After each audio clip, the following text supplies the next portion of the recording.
What's up? All right, so hello. Last time we ended on after we got the users working with sign in, sign up. And so first I'm going to cover one little issue I was having where it was hidden at first. I figured it out. And then last minute I kind of changed my mind about what I wanted to cover today. So instead of finishing styling that sign in, sign up or doing the magic link part, I'd rather go right into creating the comments in the database. So creating a data collection in Builder and then associating, adding entries to it, submitting it through a form. So when you're signed in, you can add a comment and then show how that comment associates to a user and a software tool. Because I just think that would be cooler to do today. And then if there's time, if that works out quickly, then I can I'll style up the member page. Otherwise, I'll just do that later. I feel like this will take the whole day. So the first thing is on this member page originally, it was blank here. This wasn't showing up, and I could not figure out why. And I went through this whole process, and finally, it was just me making a mistake and missing it. But what was happening is from the pattern, this came in from the pattern. When this page loads, because remember, I brought in the pattern for the authentication, and then I just duplicated that page to here. This had something set that when the page loaded, it was trying to show the, I think the magic link box. So it was adding a hidden class to the one I wanted to show up. And so every time, no matter what I put on it in the studio, it was running that action when the page loaded and hiding it. And it was infuriating, but I figured it out. Now it's fine. So now I don't have the skip the password stuff done, but now we can create an account here, which we tested last time. And then now that I have an account, I can sign in here too. And nothing really happens when you sign in because we didn't make anything else, but I am signed in now. Well, one thing that happens is it says sign out instead of sign in, but I am signed in now, and Builder knows that across all the pages. So that kind of leads us into today. What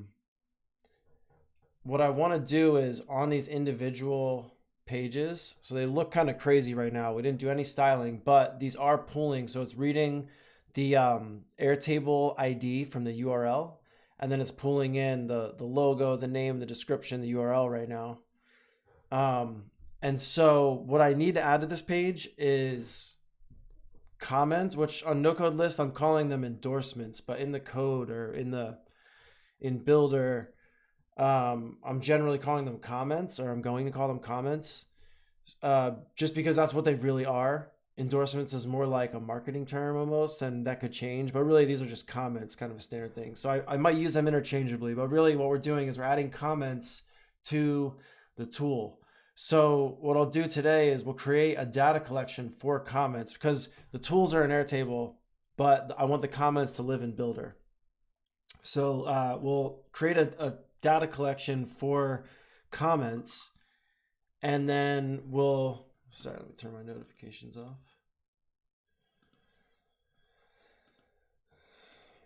And then we'll have a column for user ID. Well, actually it gets one, but technically we need a column for user ID. And then we'll add a column for Airtable record ID, and we'll save the actual record. And then right now I think there's three fields it needs. There's like title. I actually forget what all the things are called. But there's like three fields plus the record ID field and user ID field. So we'll set all that up. Oh, this isn't going to have any. It's not even going to show me. That's irrelevant. And then I'll put a form on this page, basically, which isn't even a real form. It's just I'm going to put inputs on this page that will hide and show based on whether you're signed in or not. So if I come to this page signed in, I'll see an input field or a couple input fields to add a comment. And then when I submit the comment, it'll save to the database attached to the record. And then we'll also list any comments that a tool has when we go to the page. So I'm guessing based on experience now, that's going to take probably this whole time. But after that, I have some other stuff I can go into if need be. So first thing we'll do is come into the studio, and I don't have any data collection set.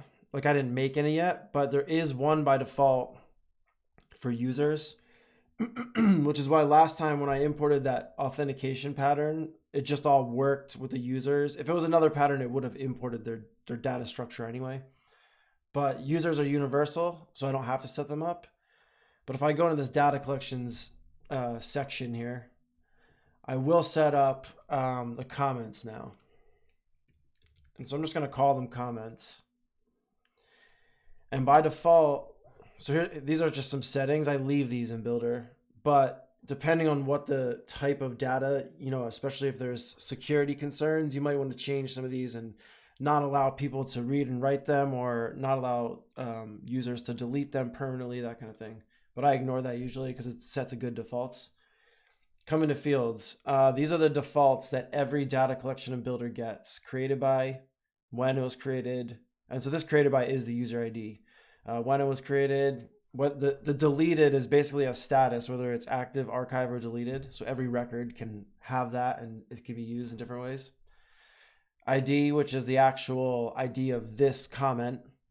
And then a last modified date time for when it was last changed. So that all comes with everything. They're kind of like the default fields, but then you can add your own. And the way Builder's data works is it's free form. You add whatever you want. You don't set types. It's what's called NoSQL. And yeah, that's, I mean, there's not much more needs to be said, but basically it means that if you want to save a number into a database, or a date, or a string of text, it's all the same. You're just saving into a field. Even if you want to save JSON, so it's like a deeper nested object into your data, you just save it in there and it's completely open. So that means that creating new fields, all I have to do is enter a name. So I'm going to create some fields that I know I'll need in this comments collection.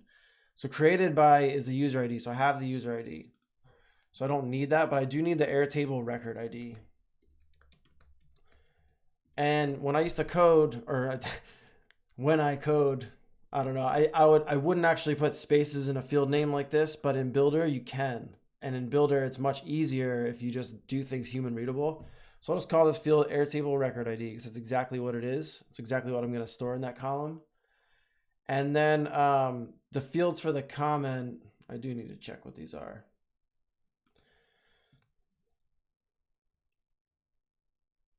Just checking the live site. So it needs title, what's great about it, and who's it great for. So title. And then I might call this is like what's great and then who's it great for.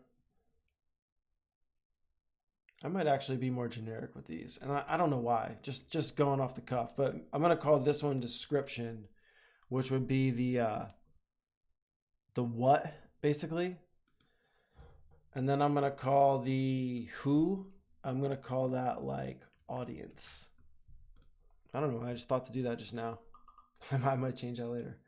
But I have the fields, and it's really easy to change that name later. Actually, just boom, and it's changed. Updates everywhere else, so no problem. So I have my fields, good to go. Next step would be to start building out the form, and then we add an action that will add a new field. So let me zoom in.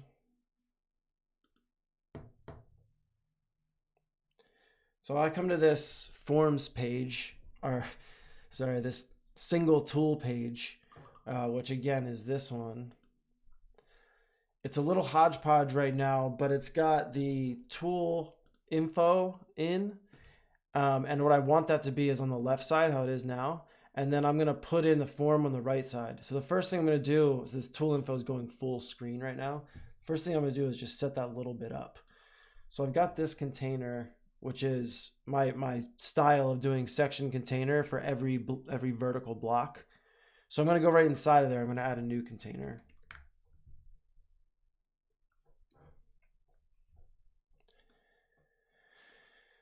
and then remove the default class. And I know, and this is going to be like my outside container of 2 columns. So I know there's 2 columns inside. So right off the bat, I'm just going to go copy. And then while I'm selected on here, paste. And then while I'm selected on this, paste. And then this first, so this will be the outside container. This will be column 1. This will be column 2. So I'm just going to drag these things into the first container.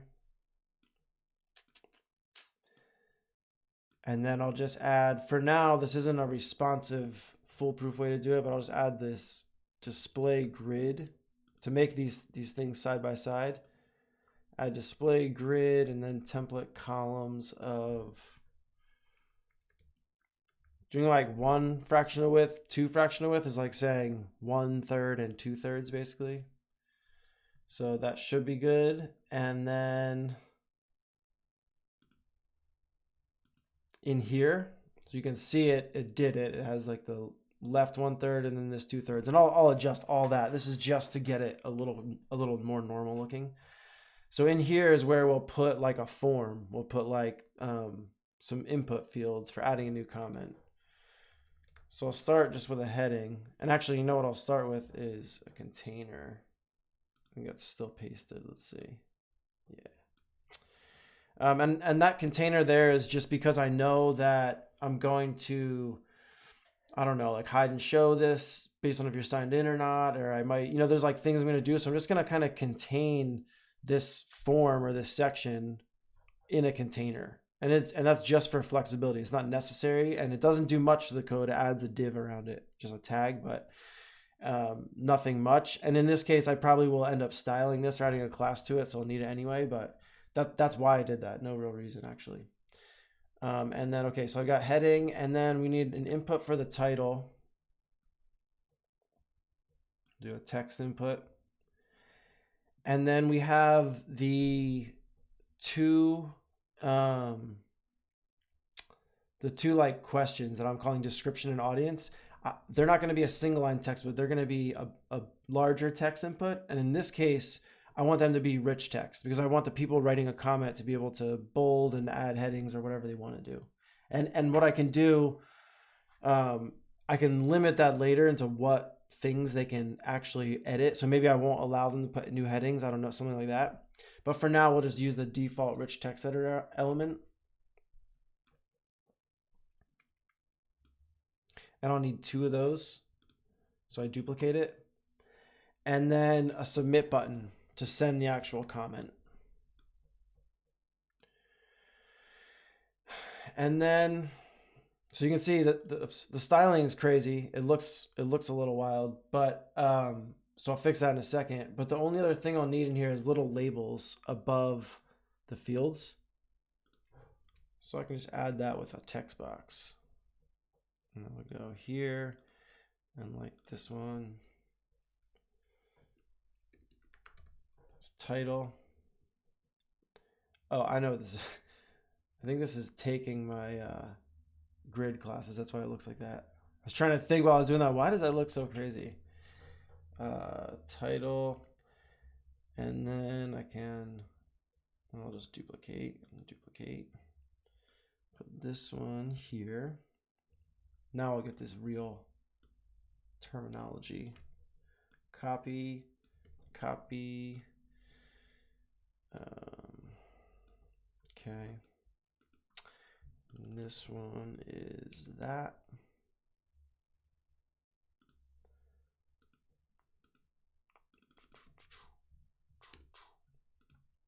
Okay.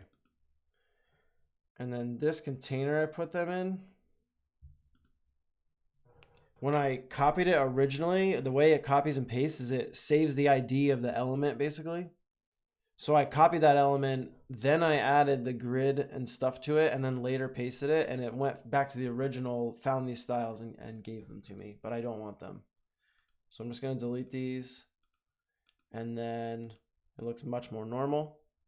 And I'm not worried about styling right now, so this is probably fine. Those labels are good, everything's good there. Let me just fill in the title and the button. So this is like And I'm on the front end, I am calling them endorsements. And basically, so here's like, I'll do a little tricky thing, maybe, but a little bonus. So this says add an endorsement, which can be the default, but I'm going to make it so that when the page loads the Airtable info in, after it gets the Airtable stuff and does the bindings, I'm going to set a value on this element. So I'll choose this add an endorsement heading, and I'm going to set a concatenate value, which takes two different types of values and merges them together. So the first part of it will be text, and it'll say add in endorsement. Only it'll say add an endorsement for space, and then the next part of it will take from a variable, because we have all the Airtable data as page variables because we're in context. So it's just called name, I believe. I might be wrong about that name, but I think it's just called name. If not, it's called title. So now what we'll do is we'll set that add an endorsement header here to say add an endorsement for Airtable, or add an endorsement for whatever you're on. And call it personalized endorsement header.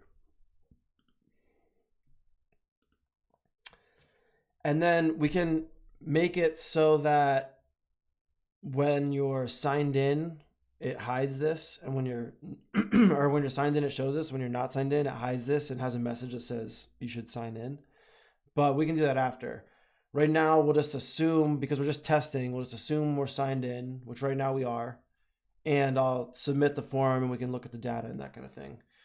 So the tricky thing today, when you create data in Builder, is there's no default way to view it. And that'll change pretty soon, but right now, the way you view it is you output it on a page.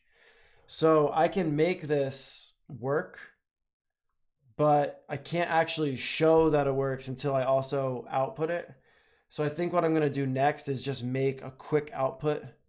And then what it'll do is when we first test it and we click submit, we'll see it pop in live, hopefully. So this part is done except for the action. We're going to run an action. Oh, I can change this button text, but we're going to run an action on the button that is basically going to add that record to the database. But I'll make that action in a second. Actually, you know what? It's more logical to make it now. Let's make it quick now. So I'll go to the action groups on the right side and do new. It would be like add endorsement. That works. And what I'm going to do is I'm going to search for data create record. So there's a bunch of these data actions in here that you can use for different data related things. They're all like work with Builder's built-in data. For now, we're just doing the create record. So first it asks me the collection, and I have this comments collection that we just created. So I choose it, and then I can map whatever fields I want. I don't have to do all of them, but whatever fields I want on creation. So some of them will come from these fields, so they're easy. So we can go first to title, and we can tell it to bring the value. It's already selected as from element value. So we'll do the element of that input, that title text input. And actually, let me label these better. I wonder if this will change the name. Nice. I'm going to change these placeholders later, but I'm just going to write this for now. So this would be description. And one thing about doing stuff like this is you got to remember to actually change it later. Often you forget. All right, so, and then if I come out of here and come back in, this should be correct here. Yep, element title. Okay. So that's for the title field. Next, I'll add another field to map, and I'll get the description field from element, and I can just find the description element. Oh, it didn't change the names of those. Is that what's happening? Well, that one's description. And another one for audience. And the way I know that one is description, this one is audience, is because this tree structure, this element structure is in order. But I would have to manually change that name, which I might just do anyway. And then, okay, so that's title, description, and audience. And then created by is automatic. So user ID will be automatic of the author. And the last thing we just need to get in here is the Airtable record ID. So the first thing is I'll map a field and select it, Airtable record ID. This time, instead of coming from an element value, we come from a variable. And again, we have these Airtable, we're in context. Every column in Airtable is a variable on the page. And there's a column ID in Airtable, and I think it might be capitalized. Actually, I don't know what's capitalized. I don't even know if that matters. And Builder might handle that, but I think it matters. And I think it's lowercase. So anyway, that I know there's a variable called ID that is the Airtable record ID. So I'm just setting that field this time from a variable. And so adding an endorsement, that's the crux of it. That's all we need. That'll add it to the database, but nothing else will happen. So we're not actually done. You know, we would want to clear out this form or show a message or something. At the very least, we want to clear out the form. In this case, because it's instantly going live. Ooh, that's a good question. Should it instantly go live? I don't know. I think it might instantly go live. Since it's doing that, I don't need much in the way of a success message. I can just clear the form, and then if it shows up below, you know it worked. So in this case, I would probably just clear out these fields, but I'm also going to do a few other things. That will make it better, like kind of be a better experience. So the first thing I'm going to do, so this action, add endorsement, happens when you click this button. So before I even create this record, the first thing I'm actually going to do is disable that button. I don't know. So I wasn't even sure if there's an element disable action. Otherwise, you can do it. It's an attribute, so you can do element set attribute and get it done. But sometimes in Builder, you search and it's there. So anyway, I will disable. So I'll choose the button because that's what I want to disable, and I'll put it first. And I don't need a wait in here. It can fire right away, this create record. But the reason I put that first is just because when they click it once, I don't want them to double click it, right? Like it's not like as the fastest you could imagine would be a double click, even that little bit. I don't even want that to work. I want right when you click it, it disables it. But then I don't need to wait or anything. I'll just run the rest. So disables that button, creates the record. Now, for right now, I'm going to make it so that it just assumes it was successful and finishes through.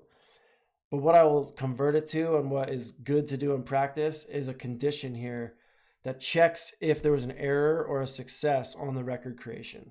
So if and the way that you know there's an ID that gets created, when you create a new record, it's going to be a variable created, that's called new record ID. And you can check that and you can know if it worked or not. So the good thing to do would be run that condition here. And if it's successful, clear the form, etc., add the comment. If it's not successful, or I guess I already decided the comment. If it's not successful, you wouldn't want to clear the form. You want to keep it in there so they can potentially submit it again. I'm going to forget that for now. I'm just going to assume that it works. So I'm going to create the record, and then I'm just going to run something that clears the form. And I like to do this in a separate action. You don't have to do this, but this will be add comment. You can imagine other scenarios where you'd want to clear a form. So instead of doing like 3 different actions in line there to clear each of these, I just make an action group for them. Again, total organization. So the way that you clear these is you just set the value to nothing. So I just have to go to 1 by 1, title, leave the value as nothing. And then I can label what this is for my future reference. And then I'll just duplicate and duplicate. And this one is description. That one, and this one is audience, which is that one. So now I have this clear form action that I can nest in there. So on add endorsement, we disable the button, we create the record, then I'm gonna nest in this clear form, and I'll wait until that record is actually created. So the button's disabled, the text stays in there while it creates a record, while it sends the network request out, while it comes back. When it's successful, we'll clear the form, and then we'll enable that button so that if they wanted to do another comment, they can.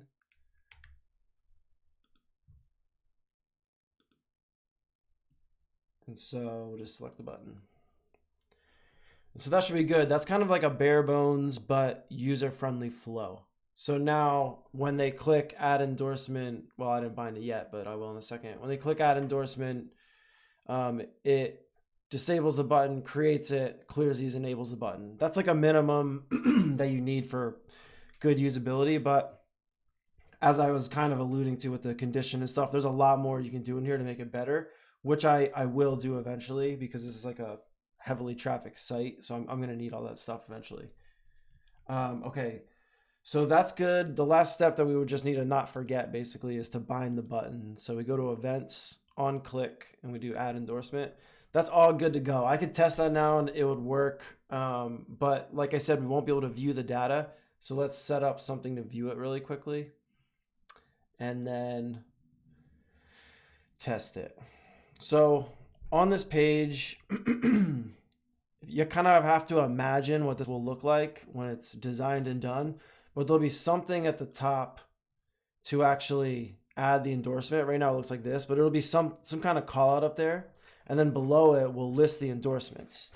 And since the endorsements will get upvoted, it'll be like the most popular ones at the top, that kind of thing. So it should be like the endorsement right there should be the best one. I feel like it'll be a good layout to go with.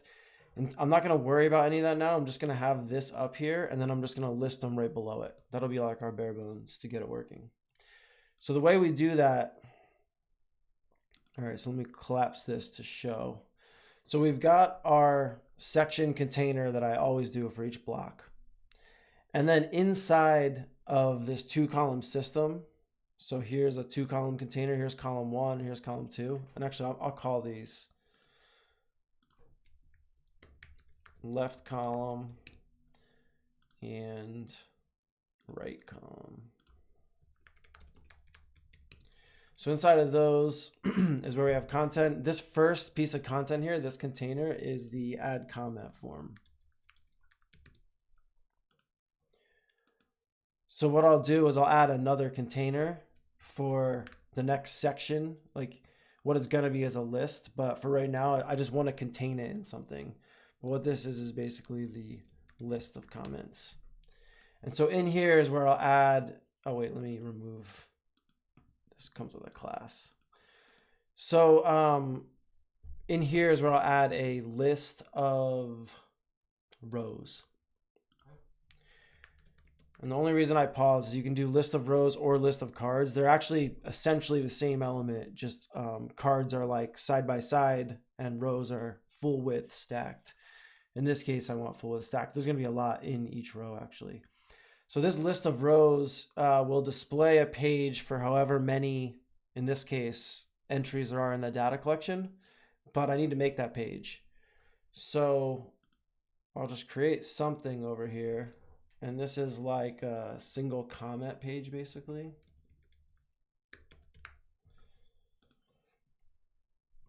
So I have the page, and for now, let's just put a heading here.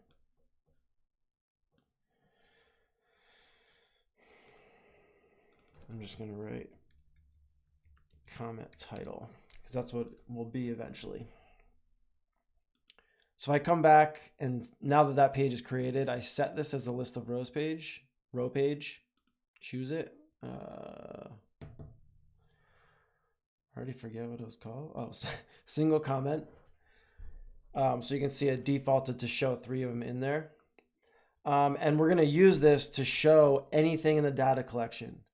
So this is where it's a little different from originally where we did Airtable data. This is where Builder shines. And I just have to bind this list to a data collection. And then like a lot of other things are just handled for me. So while I'm selected on this list, the first thing I'll do is go to data, and I can choose a record value. So if it were like an input field, I could bind it to like a record value, which will actually, if there's an edit, I don't know if we'll get to it today, but for like an edit, I would do that. But for this list, I'm actually going to add it to the whole collection. So I choose the collection list tab, and then it says to choose the collection, I choose comments. And then I can choose which fields I want like available in this list. So what's happening here is it's going to look for the comments collection, and then it's going to display one of these single comment pages for every record in that comments collection. And every field I specify here is going to become a variable and bindable on this single comment page.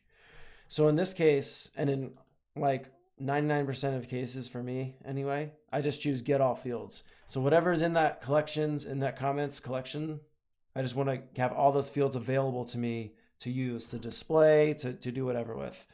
And then in this case, well, actually, I do want to limit this. So I forgot, I do have to do a little more here. For now, just to get this set up, let's leave it at this. What I need to do is I need to filter these comments. Right now, if I did this, which I'm going to do, it's going to show all comments for any tool, because I'm just saying, give me all comments.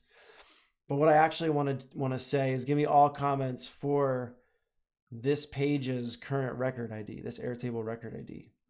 And that is done through the filter, but I might need to switch it out because that's coming from a variable. So I'll have to see if that works. So I'm going to do that next. First, I'll just make sure this part works. Then we'll submit and make sure it shows up. Then we'll get into those details.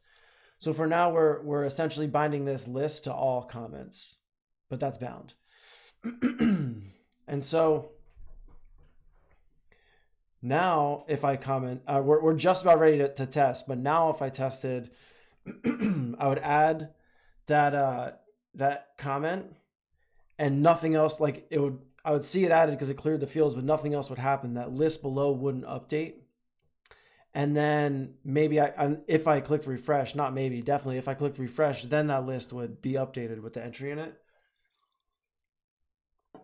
So the last thing I can do is another thing native to Builder about what's called a data listener. Actually, I should do the data listener after I do that filter stuff, because I'm going to do it with an action. But I'll tell you what the data listeners are is it will, at anyone who has this page open. So if this is for the Airtable tool, single page, anyone who has that page open the page is listening for a change in the comments data collection. And if someone else halfway around the world makes a change or adds a comment, that triggers the listener on everyone's page to update. So if I have a data listener on this comments list that says to update whenever a comment is added, then it'll update live in real time, not just for me after I add the comment, but if I were viewing the comments and someone else added one, it could pop in there. So it's pretty cool and like super powerful with other stuff that needs to be real time. Comments like that might not need to be real time, although you could argue that'd be cool. But other things, it is really cool. Even like upvotes, like for something popular, you can see going up in real time. Anyway, I'm not going to set up that data listener right this second, because right now I would set it to the binding of this element. I would say if the comments collection is updated, run this element's bindings, because I bound it here. But since I'm going to do that filter and I think I need to use a variable, like I think I need to use an action to make this, instead of running it to this page's binding, I would run it to that action. So I'm going to leave the data listener for now, and we'll just do a manual test. First we'll add one, then we'll refresh the page and hopefully see it in here. So the last, well, it'll just say comment title. That's fine for this test. So let's test it. And let me just make sure that I did everything I need to do. I think we should be good. So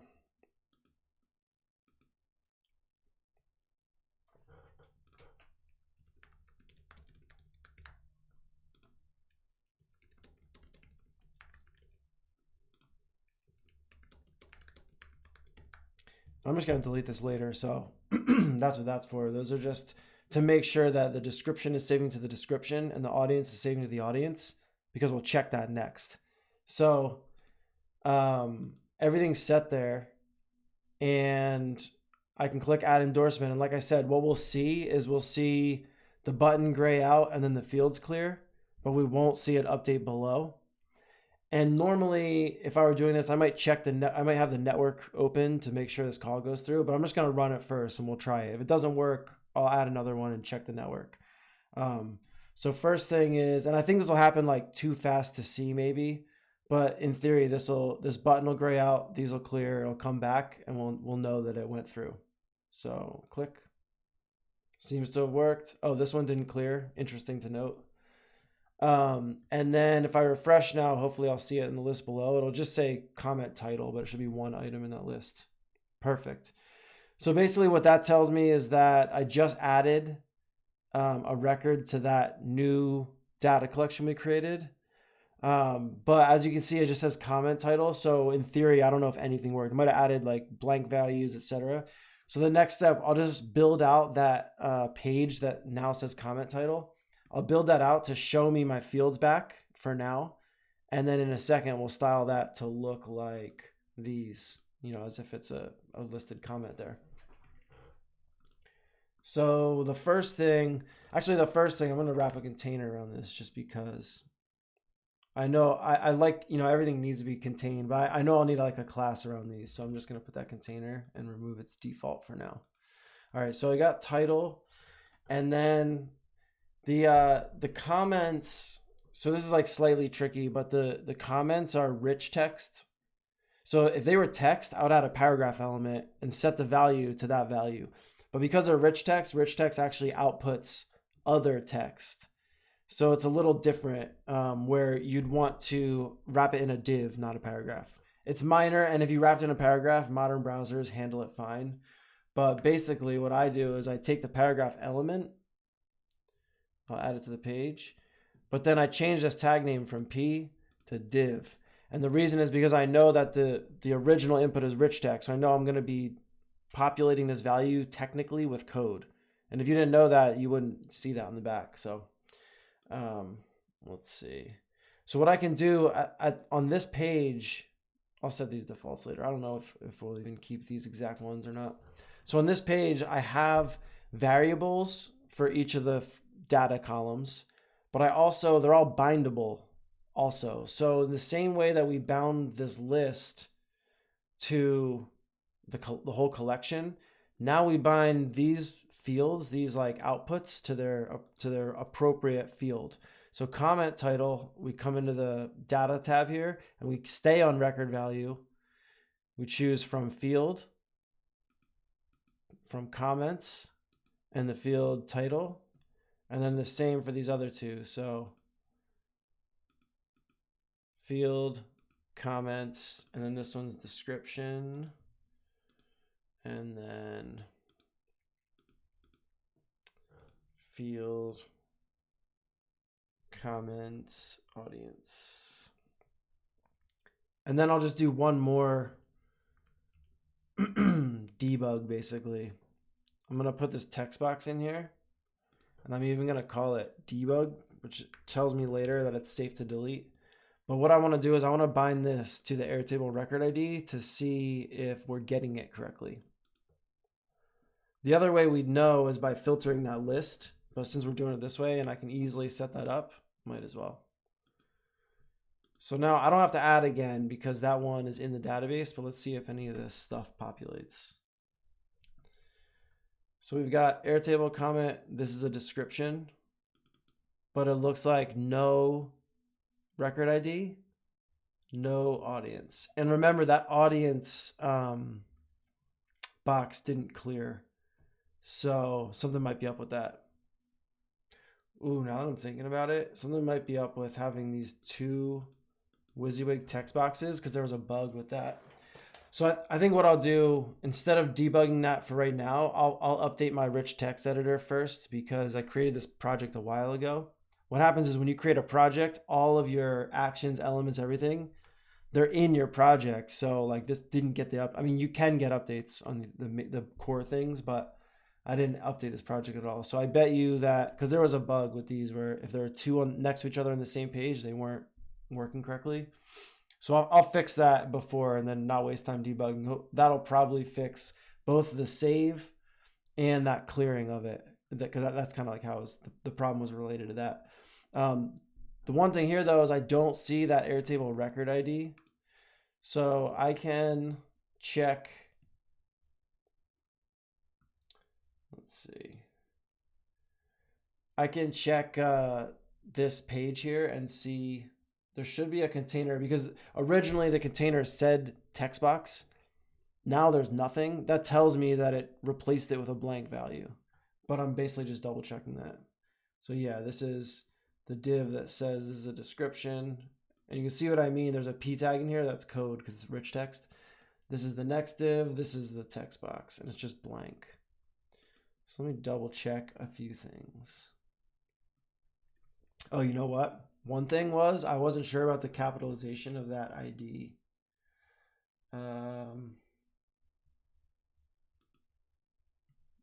Let me just check something.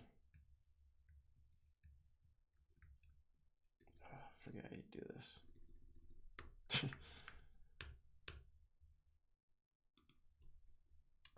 Oh, the reason is because the variable I used, it wasn't supposed to be ID. It was supposed to be Airtable record dot ID. Let me double check if it's capital or not. Lowercase ID. All right, cool. So basically that was on this action to add endorsement. I have data create record, and we were mapping these fields: title, description, audience. And when I mapped Airtable record ID, I mapped it to the current page variable ID, but actually I need to map it to Airtable record dot ID. And the reason is the Airtable data didn't come in automatically. Like normal builder data would come in automatically. I just write ID there. And that's what happens 99% of the time. Since Airtable, I actually had to like query for that data and save it into a variable. That's why it's different. That was a total just opinion thing on my end. I just set it up that way. So that should work now for new ones. And actually, I'll double check that after. We'll see if it worked after we do this. So let's do the next step where we just filter these. So first I'll see if there's a way to filter it in here.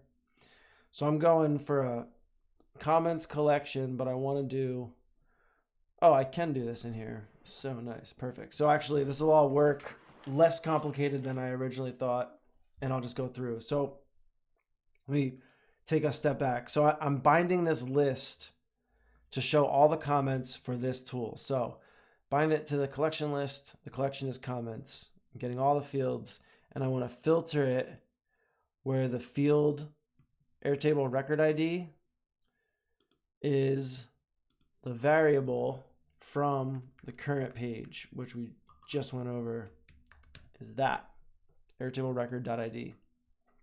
So what that'll do is that'll give me only the comments where Airtable record ID is the current page I'm on. And so that should work. And then what we can do, so I need to run the binding on this element when that form is refreshed, so it refreshes live. So I'm going to create a special action over here, basically called refresh comments, which will refresh that list. I'll even be more specific, comments list. But the action I'm going to run is data run bindings for element, and I'm going to select that. I lost my place. Select this comments element, which is here. And then I have a data listeners tab up here, what I was talking about a second ago. So if I click on data listeners and add a new one, I choose the action group that I want to run, which is the one I just created, refresh comment list, run that whenever the collection comments. I can select any collection, but comments is, in this case right now, it's whenever it's add modified, adding a new one, modified, whatever. Or I can limit it to only when people add remove fields trigger this action, or only when certain fields are updated trigger this action. In this case, I'll just set it to add remove right now, actually, because I I don't think I'm going to even make comments editable, but I will make them deletable. So add and remove, it'll update the list.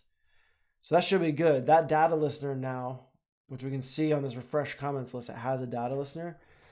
That just means that it's always listening for this update for an ad, for when you add to that comments table. And if it is, it'll just refresh this list. And so that's just a way I could actually do that manually too.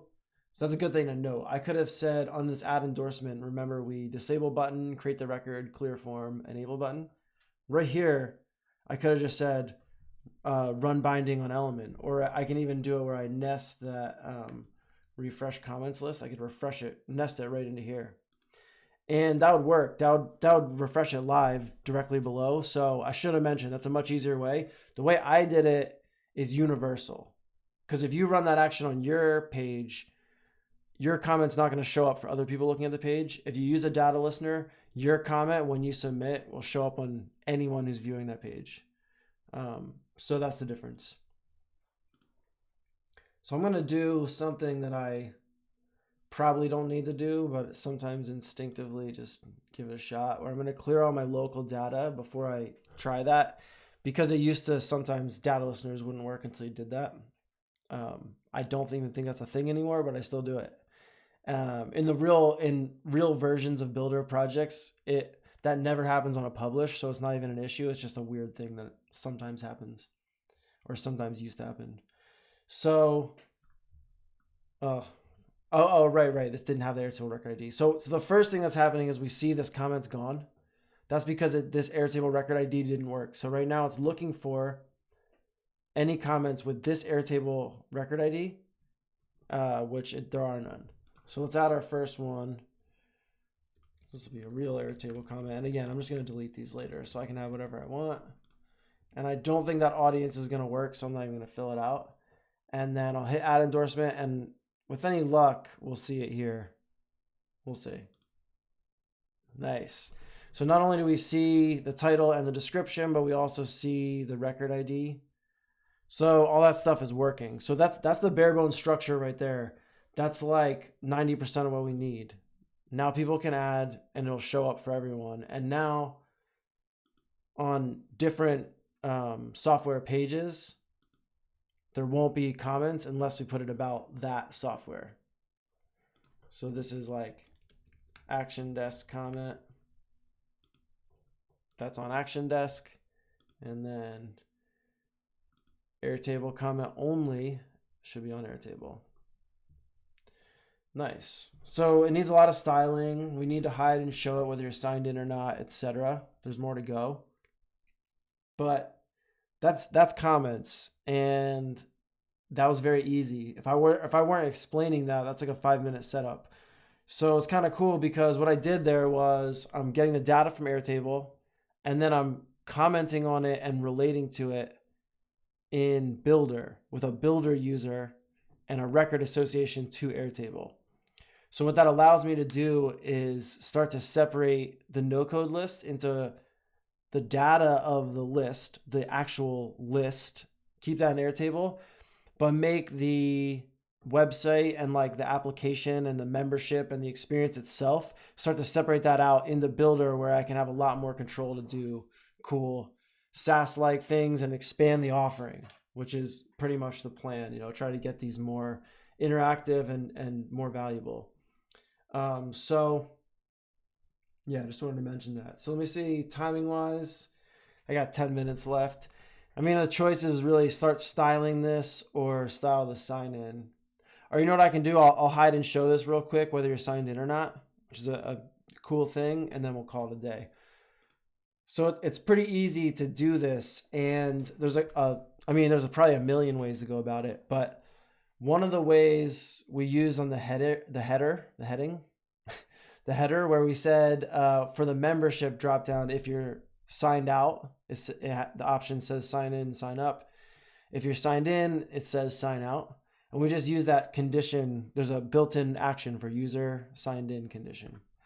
So we're going to essentially do something similar, but at the same time, like thinking bigger picture, I can think of this whole single tools page as having an action called set state signed out, which is essentially what I had on the header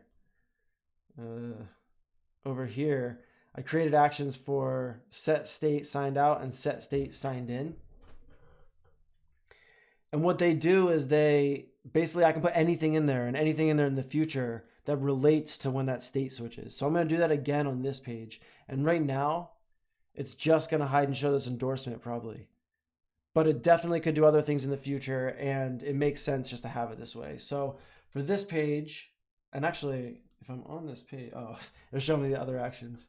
Thought I already had it. So set state, signed in, and set state, come on, signed out, and then I'll handle them both. And then so I can just put whatever I want in here. In this case, I will, so let's see, left column. So in this case, I've got this container add comment form. I'm gonna at least hide it. So element hide completely and choose it. And what this does, if I do it this way, is it adds the inline style display none.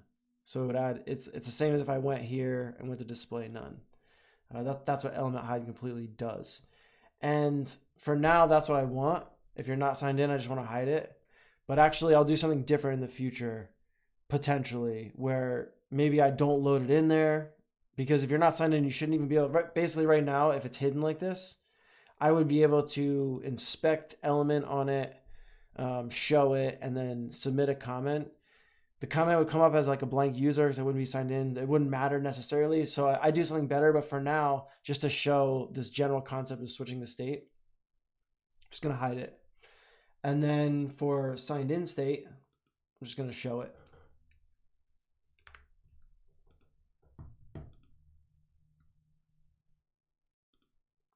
And that's all it is. The next part of that is if I want to, like entice people to sign in. So I'd make another container, a separate thing in here that was like, you know, a message to say, want to add a comment, sign in. And I would put, like for now, I'll just throw a paragraph in here and write that.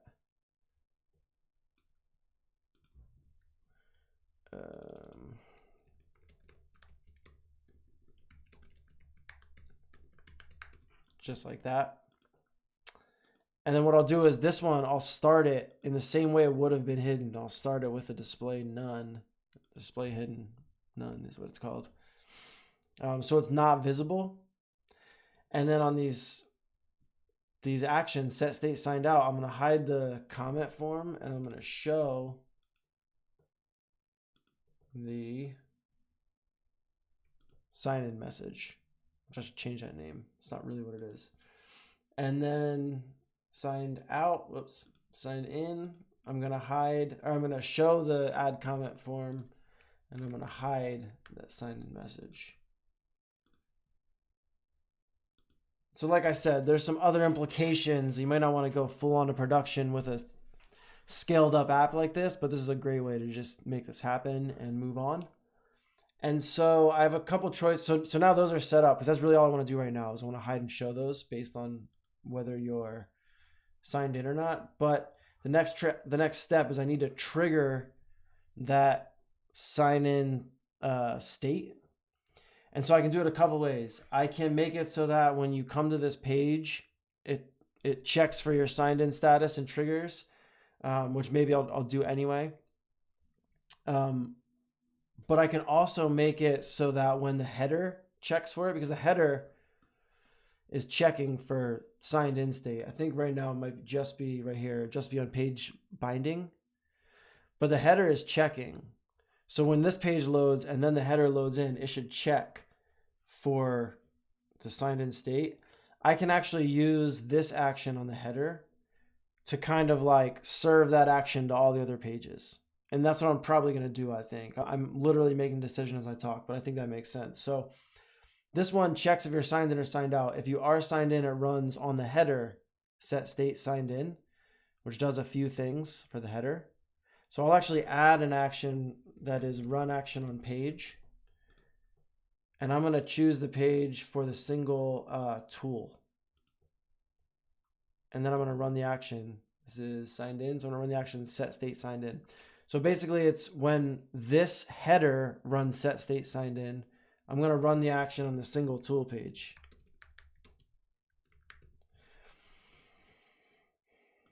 And I'll do the same thing for signed out. So at the end of here, I'll run action on page,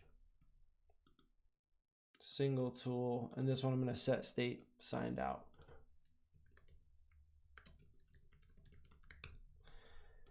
All right. And then that should take care of most situations, because what I will do now is in the future, if anything signs in or signs out, if there's any reason that state changes, I change it, I run the action in the header. The header's on every page, and then that will cascade that action down to everyone else.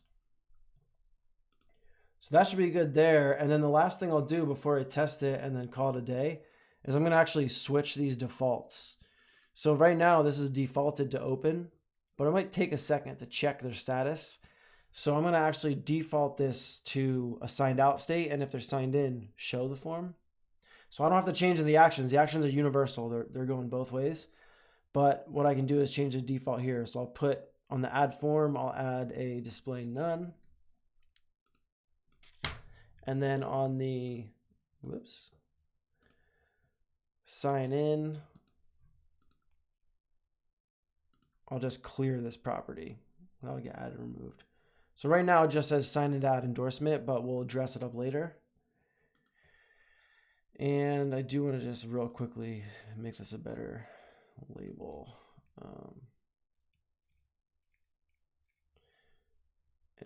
Actually, I'll just do like this. For some reason that didn't sit with me, but this makes more sense.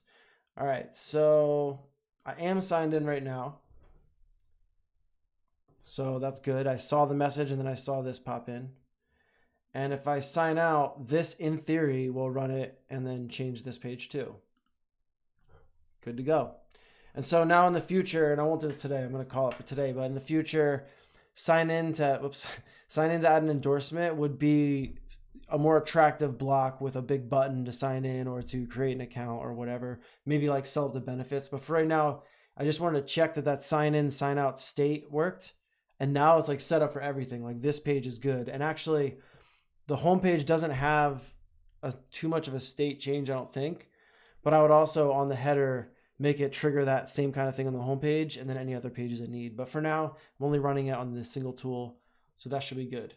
So that's it for today. I'm going to start doing a little more in between, I think, so I can speed this up and show only the interesting things. So I don't know what I'm going to cover next. So I'm going to do a few things in between. And one thing I know for sure is I'll fix that text element, that rich text element. But I think that since basically the comments are working, that we can move right into upvotes next time and start moving on some of the meat of that stuff. And I think the rest of this site is going to come together super fast. So thanks for watching and see you Friday.